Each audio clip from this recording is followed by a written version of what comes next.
we interrupt Speed's regularly scheduled program to bring you this Speed Center special report. From the Chateau Elan Hotel at Sebring International Raceway, site of this weekend's 61st running of the Mobil 1 12 Hours at Sebring, welcome to a special live Speed News event, the unveiling of the logo and branding for the new Unified Sports Car Series debuting in 2012. Welcome to the reveal. Hello again, everyone. I'm Bob Varsha. Welcome to the ballroom here at Chateau Elan, just outside Turn 6 at Sebring International Raceway. Our speed coverage of the 61st 12 Hours will begin Saturday at 10:30 a.m. Eastern Time. But that is the present. We're here today to talk about the future. We'd like to welcome all of the journalists and viewers watching Speed and following our live streaming at ALMS.com, Grandam.com, NASCAR.com, and Speed.com. And in that connection, I should mention that live streaming will continue after we leave the air at the top of the hour to bring you full coverage of the press conference that will follow. And we'd like to encourage all of you fans out there to join the conversation using the hashtag #TheReveal. Or as the cowboy said to the calf looking for the abattoir, it's there, veal. You see, veal comes from a calf. Okay, moving on.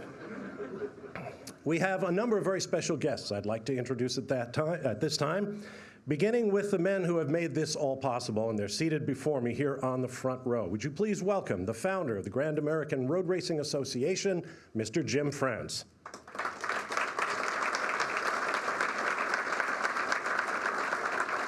And seated next to him, appropriately enough, the founder of the American Le Mans Series, Dr. Don Panos.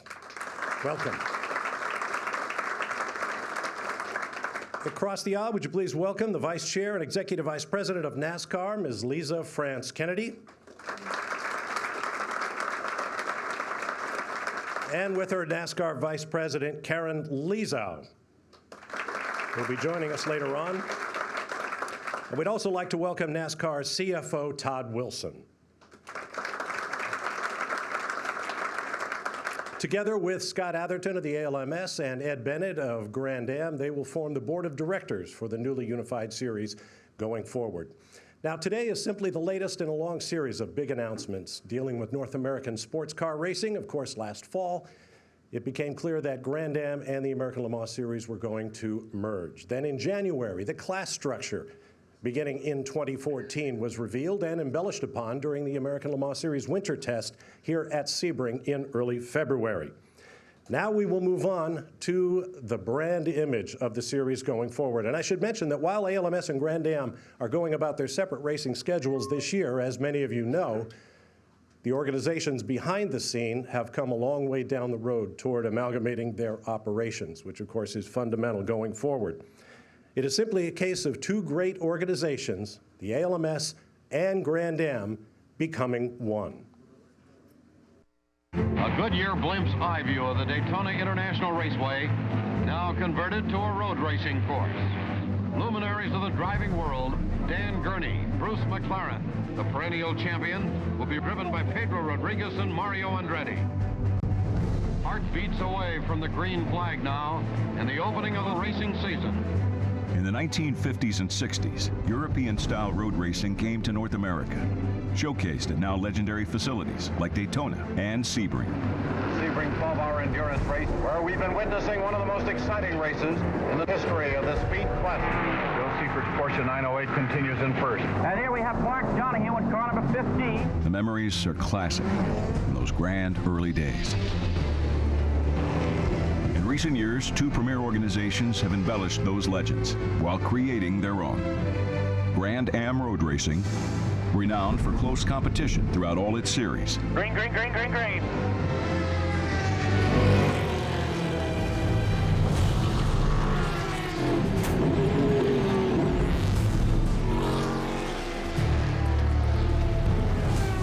If you believe in ghosts, you know Daytona International Speedway is absolutely haunted right now by all of the great driving legends. The American Le Mans Series, revered for its international flavor and flair.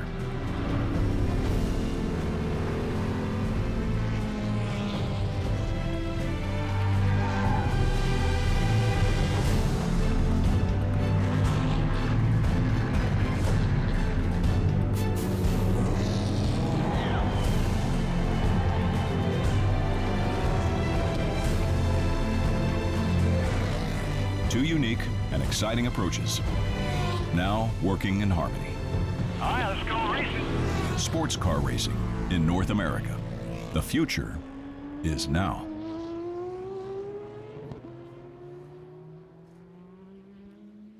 I don't know about you, but I could watch that video all day long. There are so many great memories involved in this combined organization and so many memories yet to be made. It's a really exciting prospect, and I hope you all agree with me out there. Now, in addition to today's exciting reveal of the name and branding of the new organization, there are some other announcements that will help give shape to the future of sports car racing here in North America. And joining me on stage now are three of the men who are deeply involved in that process. Would you please welcome the President and CEO of the American Le Mans Series, Mr. Scott Atherton.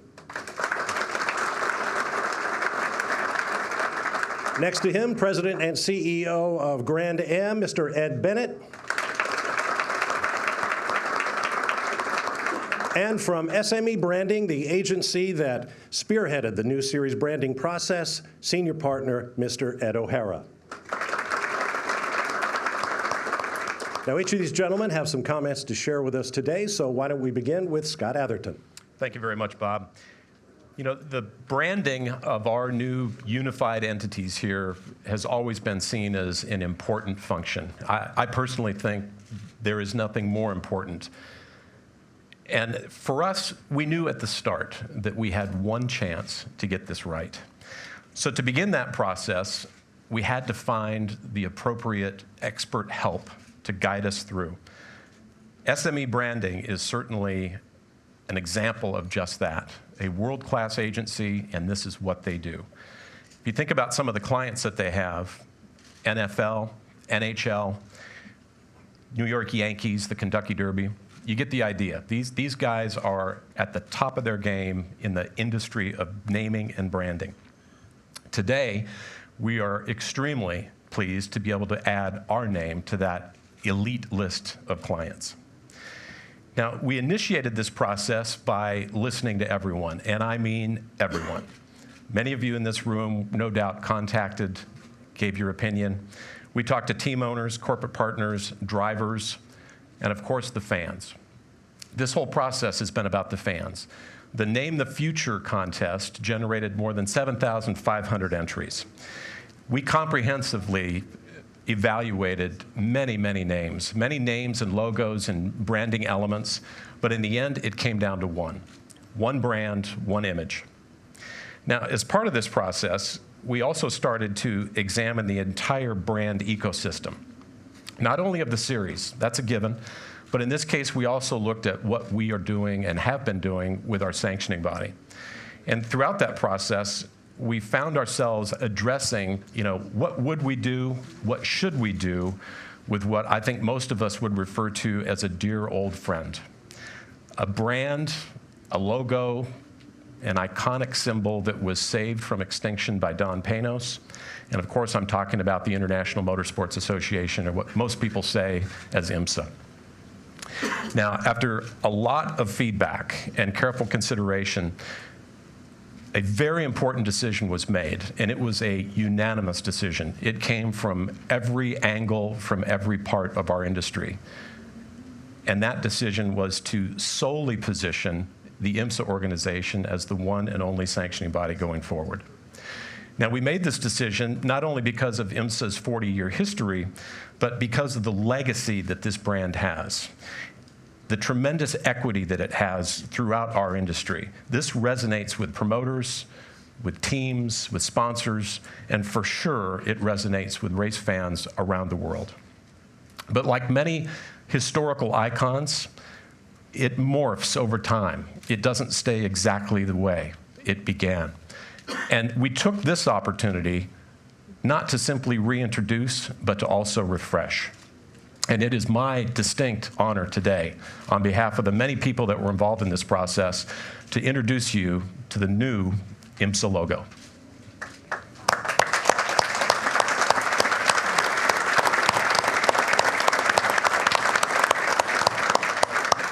Wow, first class and modern. IMSA was founded in 1969 by John Bishop and Bill France Sr., NASCAR founder, with the goal of building a world-class sanctioning body. which is exactly what happened. The original vision of Bishop and Big Bill was realized. In fact, the original IMSA company filing has proudly been displayed in Daytona at our corporate headquarters for years. They knew then what we have grown to understand now. Sports car racing has a high level of international involvement and interest, as it should. With the merger of Grand Am and the ALMS, the IMSA organization and brand has in effect returned home, gone full circle to complete another lap of rich history. No one is more proud of that than Grand Am founder Jim France, Bill France Sr.'s son. For me, his passion, insight, and support of sports car racing is truly amazing. This is a back to the moment future time and a historic moment for us all. Shifting gears, we're today also pleased to announce the various racing class names for 2014, following up on our class structure announcement in January. As we have said all along, we were shooting for a best of both worlds approach. We feel like we achieved that with the new class structure, which embraces the makes, shapes, technologies, and the form of DNA which is in sports car racing. And now we feel like we've achieved that with the class names which we're pleased to share now. In 2014, our prototype racing will be divided into two classes, Prototype and Prototype Challenge. The new prototype class will feature ALMS P2 cars, Grand Am Daytona Prototype, and the revolutionary Delta Wing, which competes in the ALMS. The Prototype Challenge, a spec prototype class, is transferring from the current ALMS structure. Both of the outstanding production-based GT classes racing in ALMS and Grand Am will return intact. The difference being with two iconic names attached to them. The ALMS GT class appropriately will be known as GT Le Mans. Grand Am's GT class and ALMS GTC will be known as GT Daytona. Also, the current plan is to include Grand Am's GX class, a new class that allows for alternative technologies. This approach to structuring and naming the classes really demonstrates the cooperative nature of the merger and teamwork we're enjoying together, and our bright future. Racing in the most important, the strongest automobile market in the world, North America. And now we're close to the reveal. So I'll let Bob drive this stunt. Thank you very much, Ed and Scott. And now for a closer snapshot at the process that resulted in the brand images and logos you're about to see, we turn to the senior partner at SME Branding, Mr. Ed O'Hara. Thanks, Bob. Thanks, Ed. Scott, for inviting SME here today. We're honored and proud to be part of this historic moment in motorsports history, the coming together of two great racing organizations under one brand. Even with all the gold standard clients SME has partnered with over the years, our association with the newly merged Grand Am ALMS organization is a highlight for SME and for me personally. Never had we had the complete commitment at every level of every organization involved to get this right. That was a difference for us and gave us great confidence that this collaboration would yield incredible results. So the goal is to define and brand a new era of motorsports in a fresh, relevant, motivating way that excites, inspires, and leads. How do we accomplish this? As Scott said earlier, we decided to speak to every stakeholder group involved in Grand Am ALMS experience, including the two gentlemen at my right. But most importantly, we incorporated the insights gained from over 7,500 fans via the Name the Future contest. Through this listen phase, we heard many recurring themes that informed the creation of the new name, positioning, and logo. Words like unity, excellence, performance, sophistication, and competitive came shining through and became the foundation that inspired our strategy and design teams. These insights also led to the creation of a brand creed, which is an emotional and poetic expression of the new brand personality, which you'll see in action in a moment. The new brand is built on modernity, aspiration, authenticity, and uniqueness so that we may stand apart in a crowded marketplace. It's ownable, clean, simple, iconic, like the great brands of our culture, and one that will come to symbolize our collective passions for our sport by communicating its pure essence at every turn. This brand defines a new vision and is built for the future. Thank you.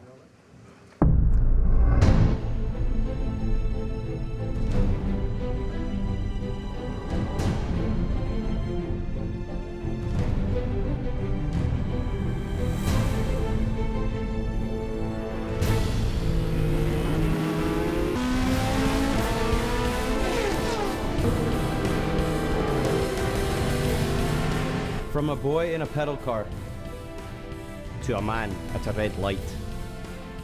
We're born on the shoulder of champions. Molded through our shared passion. United behind a new mission. And a shared ambition. To lead the future of global motorsport. And a new vision for sports car racing. Excellence. Pedigree. Performance.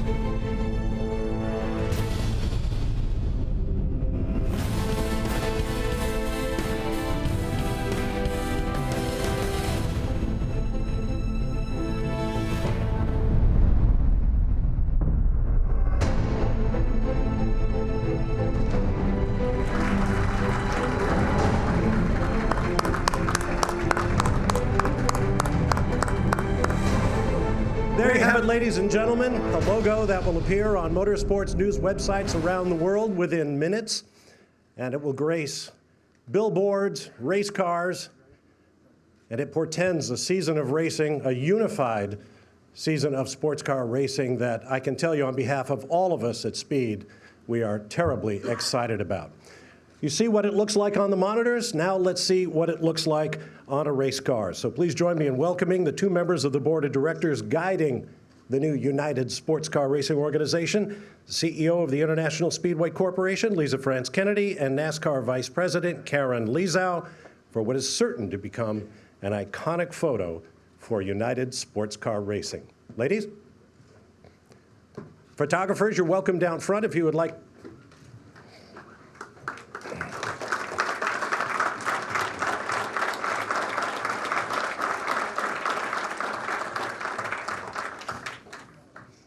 We'll take a moment while the photographers have their photo opportunity.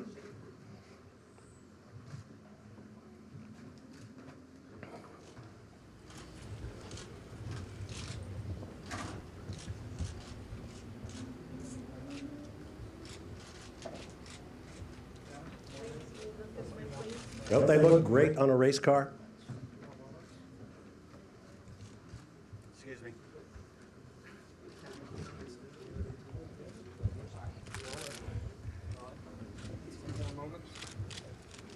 Everybody good? All right, everybody's good. Thank you. Thank you very much. Good job, girl. Well, you can keep snapping away. In the meantime, now that we've heard about the process that led to the new series name, we can tell you that that process included suggestions from sports car fans throughout North America, and we're pleased to be joined today by the fan who submitted the name that ultimately was selected, United Sports Car Racing. He's a racer himself, in fact, the 2011 Florida Karting Championship Rookie of the Year. He and his father have been going to the Rolex 24 at Daytona and here to the 12 Hours of Sebring since he was 3 years old, which means he was going to be here this weekend no matter what. Today he's here, however, as a very special guest. Would you please welcome the Name the Future contest winner from Cocoa, Florida, Louis Satterley.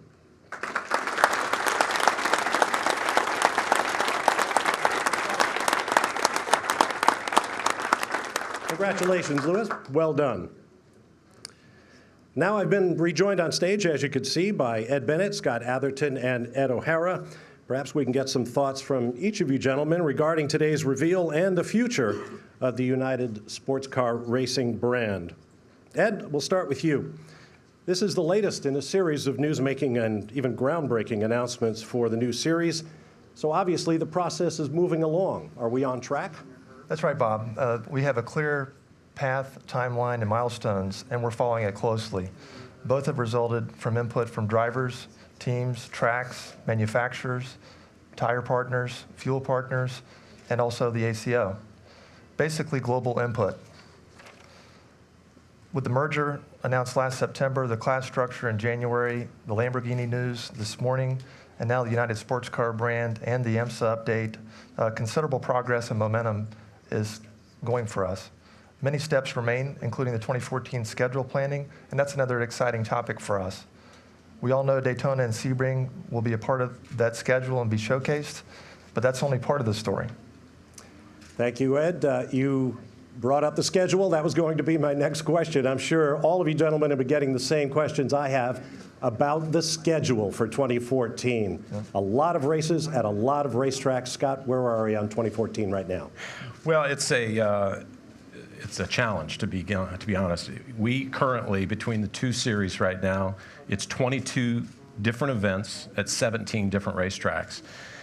The process of boiling that down to a 2014 schedule is formidable, but what a great problem to have. In very short terms, it will be a schedule made up of the most iconic historic venues in the most important business markets for our stakeholders. Think about it for a minute. You open the season with the 24 Hours of Daytona. You follow it with the 12 Hours of Sebring. From there, it's on to Indianapolis. It's on to any number of street circuits. It's Watkins Glen. It's Circuit of the Americas. What an incredible addition that's been for road racing. And then we close it all out at Petit Le Mans. It's next up on our list of things to do. And with today behind us, starting Monday morning at 7:30 a.m., job one. Okay. Ed, this must be a very proud day for SME branding, going through the entire process and now seeing the logo and the name revealed. Yeah, it's incredible, and it looks more beautiful in real life. United Sports Car Racing, it's great to say it publicly for the first time. And yeah, we're proud indeed, and I just want to thank United Sports Car Racing for having the faith in our partnership. I think it's a great result. I want to thank our team back in New York. I also, a little anecdote, we were asked during the vetting process of the agencies if we could show an example of a merged motorsports property. And we never did one. So we showed some other things, and they believed us anyway. But now we can say that we did it, and we're really proud of it. And I'm going to interrupt you there and tell you this is going to be an example of one and done for you. No more. We'll talk later. Now, we've selected from the many Twitter questions sent for our three guests on stage. Ed Bennett, I'll start with you. Kyle Hall asks, will Sebring be a part of the North American Endurance Championship come 2014? There's that schedule thing again. It's a good question. Given what the North American Endurance Championship is, it's supposed to be the lengthiest events on the schedule. I think it stands a pretty good chance. Okay. Scott Atherton, Jason Evans would like to know, is there going to be a field limit for the number of cars in each of the classes? And if so, what might that number be? Great question. And if you took both our combined fields right now, and if you argued that everybody's going to be back and then some, we would surely have a problem. It really comes down to the individual venue. You have a large facility like this, we can take a lot more cars here than we could at some of the other stops on the calendar. To say today that we're going to have a class limit or an overall limit, I think is a bit premature, but once again, great problems to have. You can manage that a lot easier than the other. Both Scott or Ed Bennett, you can answer this question, I think, and it may have been submitted by our promoter at Watkins Glen. Will the Unified Series race at the Glen? I know Mr. Printup is here in the room somewhere. Is this a setup? It's certainly one of the historic, iconic venues that has such a storied history with sports car racing at the highest level. I can tell you when we used to make the dream schedule, in the American Le Mans Series offices, Watkins Glen was always on that list. Yeah. And the opportunity to take this new United Sports Car Racing product to Watkins Glen, I think would be gratifying for all of us. Ed, anything to add to that? It just goes back to, between the Rolex Series and the American Le Mans Series today, 22 different tracks, or 22 different events at 17 different tracks, and just the challenge of trying to identify, how to hopefully satisfy a lot of great track partners over the year with product. And we've got so many different series, not just the United Sports Car, the top premier series, but between development series, single make series, we've got a lot of, I think, good series that can be populated to hopefully help us support the promoters. Scott, doubleheader weekends with different sanctioning bodies have become popular. Any chance the new Unified Sports Car Series will race with, say, IndyCar? I think there's a good historical example of that. I can tell you the criteria that we've always used is when the only alternative to penetrate a market that is important for us by the criteria we've talked about is to link up with someone else, then that becomes a viable opportunity. I think we're positioning this series as a standalone feature series, but I think there's always a history between both organizations that we play well with others. And we love open wheel racing. IndyCar, I'm a big fan. And to see us on the streets of Long Beach or Baltimore or Detroit, that'd be a nice place to be. I know a question that fans of the ALMS have been asking for a long time. Where does the ACO and the 24 Hours of Le Mans enter into the picture? We are hopeful to be able to make some announcements in the not distant future about the formalization and continuation of that relationship. By virtue of today's announcement of the class structure and the fact that we're referring to things like finishing up our season with a finale at Petit Le Mans in the GTLM category, I think it should send a pretty solid signal that we're in a good position there. And stay tuned, watch this space, and we'll have some more news on that in the near future. Ed, a final question for you. During this process over the last 6 months of bringing the two organizations together, have there been any surprises, or has everything gone as planned along the way? Honestly, I think the best surprise is just how great the two groups have worked together. I think once we got into serious discussions, we knew the type things that would be on the list that would need to be accomplished. But the best thing to me has been the people. And working together, we've really, I think, come together a lot faster than we probably anticipated. So that's been very rewarding and a very positive, good surprise. One quick add to that, Scott? You know, I could just say ditto on all that. You name the department, you name the division. You know, Ed and I have literally been stitched together for the last 7 months. You could say the same thing about Scott Elkins and Richard Buck, and you could just go down the line. The good news is, I think as we look out into the future, this is such an opportunity, and we've got such a high level of talent in both camps. The challenge is finding places for everyone, and the good news is I think we've got that sorted. So it's going to be quite a combination as we go forward. Well, thank you to all of our guests here on stage. The new era in North American sports car racing has now begun. Now, this press conference will continue at ALMS.com, GrandAm.com, NASCAR.com, and Speed.com. And don't forget our live speed coverage of the 12 Hours of Sebring, beginning Saturday at 10:30 a.m. Eastern Time. Thank you all for coming. We'll bid farewell to our television audience now. Have a great day.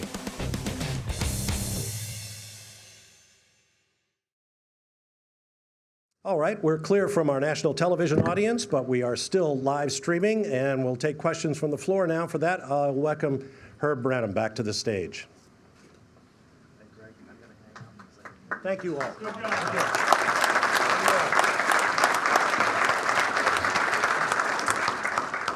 Yeah, really excellent job by Bob. Tough act to follow. I'm glad I just have to do a Q&A. What we're going to have now is a question and answer period for the media who are both here in this room and on the teleconference. So we'll be going back and forth. For those media on our international teleconference to get in the queue, push *1, and your questions will come to you in the order that you queued up. Before we go to the media, though, we have to ask our Name the Future contest winner, Lewis Satterley, a very quick question. What's it feel like, Lewis, to be here, after several months of after your submission, and then finding out you won the contest, and here you are today with a great seat? Yeah, definitely great seat. You get We'll to ask see you, the car right please away. stand up. Okay, I can do that. By far a great seat. I mean, be first row, first one to see the car, for God's sakes. To win this contest, for me, coming here for 22 years, this is very much so my religion. I had a chance to visit Le Mans, which I consider the Holy Land.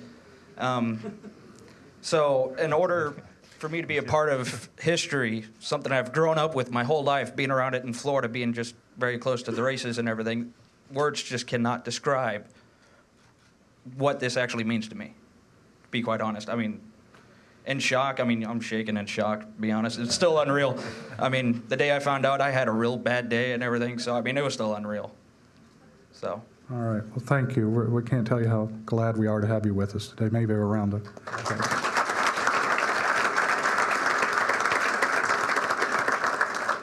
Okay, we're going to take questions from the media. If you have a question, raise your hand. We'll come around with a wireless.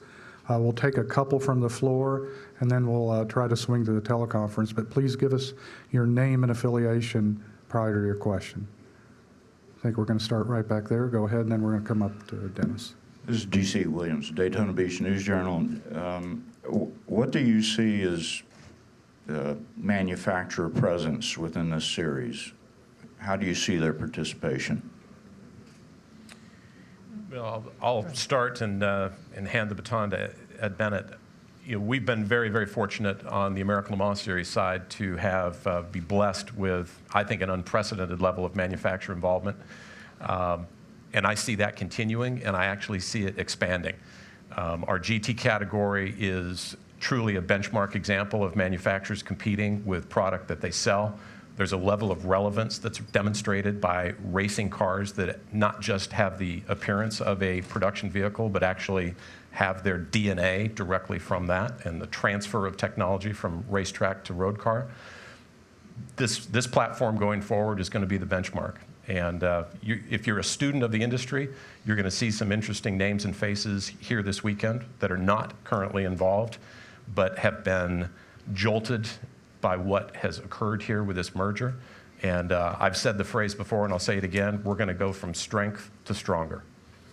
Ed? Yeah, I would just add that we have things segmented, so we know what the Endurance Series is. That's the combination of ALMS and Grand Am. Then we have a Development Series level. Then we have a Single Make Series category. So I think for manufacturers, there's more opportunities than ever, and it's clear about what the opportunities might be, and depending on the objectives of their brand. I think there's lots of great places for them to be in the space with us. I think we feel as though having manufacturers be a part of the series helps to elevate the experience for fans, for drivers, for teams. A great place to test technology and develop technology. So our doors and our welcome mat are on the front door. All right, I think we have one right here. Go ahead, please. Dennis Tanney, Chronos Magazine, Rolex Watch. Speaking of, for Ed Bennett and Scott, speaking of two fantastic marketing images, we have Patron and we have Rolex as title sponsors of either of this current series. What do you see for the unification? Where are we at with that? I think as with this whole process, we're trying to be supportive and fair to the current partners that we have, and have a lot of respect for the partners that we've had to date. So as a part of the process of developing series sponsors to attach to the United Sports Car brand to help support activation and awareness, we're going to talk to our current partners, Rolex and Tequila Patron first, and that's the appropriate thing. I think the good news is they both have interest in continuing to be partners, so we're very excited about having these next level discussions with them. Well said. Tad Maynard, P1 Group. We now see what the class structure is going to be for 2014. Where are we with a homologation process for P2 and Daytona prototype for either of you? I think we need the Scott Elkins, Richard Buck team to give you an opinion on that. I know it's work in progress. It's been a tremendous amount of work done already, much of it behind the scenes. There's been both simulation, computer-generated analysis, and then the practical application of that. I would say, and I'm just going to step out on a limb here, that within the next 90 days, which is really in line with kind of the next step for us in terms of scheduling and television announcements and the like, you'll see the same type of detail come forth on the technical side of the house as well. Yeah. I would just add, like Scott said, we've done some on-track testing. Most of it's been computer simulation. The cars conceivably have somewhat similar lap times in certain situations. The way they get there is very different, and the question is, how can you adjust from an aero standpoint, a power standpoint, to get them to where they race really well together? So that's the goal, but it's a work in progress, and I'm glad we have the technical team we do. All right, I believe we have one right in the back there. Go ahead, please. Hi, Larry Hedrick for CGF Motorsports Magazine. I know that the ACO has embraced the merger between the two groups. I wanted to find out how much of an input ACO is going to have on the homologation of the cars. If you look at the class makeup, there's two examples of one, an entire category, the GTLM, which is based completely on what our ACO rules and regulations. It's the American Le Mans Series GT category coming forward intact. So those cars will continue to be homologated, and the rules basis for that category will continue to be driven by the combination of ACO, the FIA, and Le Mans. The other example would be the LMP2 car, or the P2 car as we call it, that is competing in the prototype class. Our vision is to keep those P2 cars very closely connected to the ACO rules and regulations, but we will also have the autonomy and the flexibility to make adjustments to that car, as Ed just mentioned, so that we've got a category of cars that are compatible, not just in lap time, but in their raceability, the racecraft between those two examples. We have that flexibility from the ACO. What we don't want to do is take those cars so far away from that basis that they're not eligible to easily be converted back to that form so that they could go, for instance, run at the Le Mans 24. But more on this to come. Yeah, good. We can take a few more questions here from the floor. We'll come around with the wireless. Okay, do we have any questions from the teleconference? Don't? Okay, that's going to conclude the formal Q&A.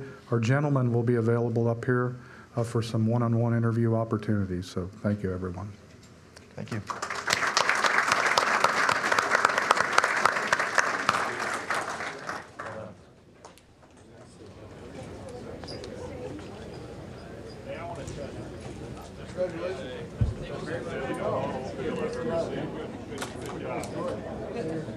Congratulations.